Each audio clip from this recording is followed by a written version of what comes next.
Le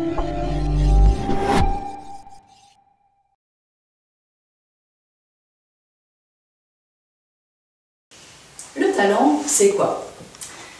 Pour illustrer mes propos, je vais vous raconter une histoire, la mienne. Pendant toute ma scolarité, j'ai été une élève moyenne, très moyenne. Mais comme mon père était ingénieur, j'avais des injonctions assez fortes pour être moi aussi ingénieur.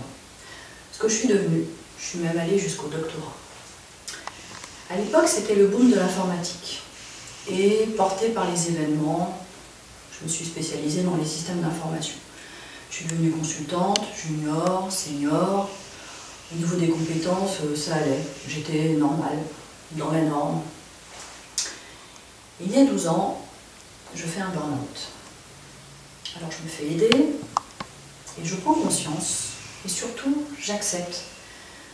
Parce qu'au fond de moi, je le sentais déjà, mon réel manque d'intérêt pour l'informatique. Quand même.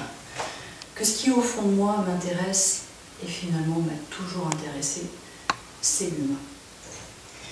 C'est-à-dire que pour la première fois de ma vie, je m'écoute. Alors j'écoute mon corps, je ne peux pas faire autrement, mais j'écoute aussi mon ressenti, mes émotions, mes joies, mais aussi mes peurs, mes colères. Vous savez, toutes ces émotions qu'on qualifie de négatives.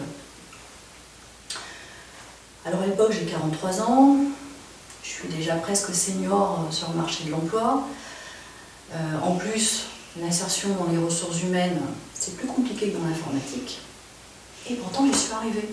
Et je ne suis pas superwoman, hein, je suis juste normale, je vous l'ai expliqué tout à l'heure. Alors je me réoriente, je reprends des études en psychologie, je travaille quelques années dans une entreprise spécialisée dans les ressources humaines. Et il y a 6 ans, j'ai envie de créer mon activité. Je veux devenir coach. Alors je souris parce que des coachs, il y en a plein de marchés. Pourquoi les clients viendraient vers moi? Qu'est-ce que j'ai de différenciant? C'est quoi mon talent? Je fais part de mes états d'âme à un ami, coach, qui me dit « Hélène, tu devrais lire un livre de la performance à l'excellence de Jim Collins. »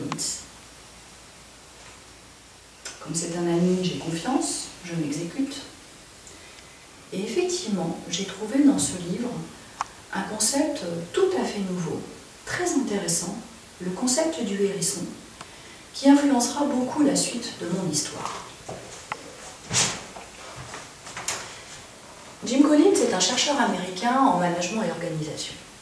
La question qu'il s'est posée, c'est pourquoi parmi les entreprises cotées en bourse, donc qui font des bénéfices, certaines, une petite poignée, vont passer de la performance à l'excellence, et ce sur une durée de plus de 50 ans, c'est-à-dire en dehors de tout effet de mode technologique ou d'un leader charismatique. Pour lui, un bon projet, c'est la convergence de 3 cercles. Ce qui me passionne, là où je peux être le meilleur, et ce qui fait tourner le moteur économique. Et l'intersection des 3 cercles, c'est le hérisson. Jim Collins a travaillé sur le champ du projet d'entreprise et moi j'ai décliné ce concept sur le champ du projet professionnel. Dans le cas d'un projet professionnel, ce qui fait tourner le moteur économique, c'est le marché de l'emploi et le monde du travail tel que notre société les a organisés. Ce sont les métiers, les formations, les postes à pourvoir, les besoins des clients. Là où je peux être le meilleur, dans le cas d'un projet professionnel, ce sont les compétences que j'ai développées et ma façon de fonctionner. C'est tout ce qui est savoir, savoir-faire, savoir-être. Et ce qui me passionne, dans le cas d'un projet professionnel, ce sont mes motivations profondes, ce qui m'anime au fond de moi. C'est ce qu'il y a de plus difficile à identifier parce que ça met en jeu tout le système émotionnel et on n'est pas bien à l'aise avec ça en France. Pour revenir à mon histoire, ce qui m'anime au fond de moi, ce qui fait sens pour moi, c'est de permettre à chacun de trouver sa place dans le monde du travail. Parmi mes compétences, il en est une, et finalement, grâce à mon passé d'ingénieur, c'est ma capacité à structurer, à clarifier. Et comment je mets tout ça en œuvre pour gagner ma vie? par des bilans d'orientation pour les jeunes, de réorientation, de repositionnement professionnel pour les adultes, de l'enseignement dans le supérieur, de la cohésion d'équipe, de l'aide au recrutement, etc.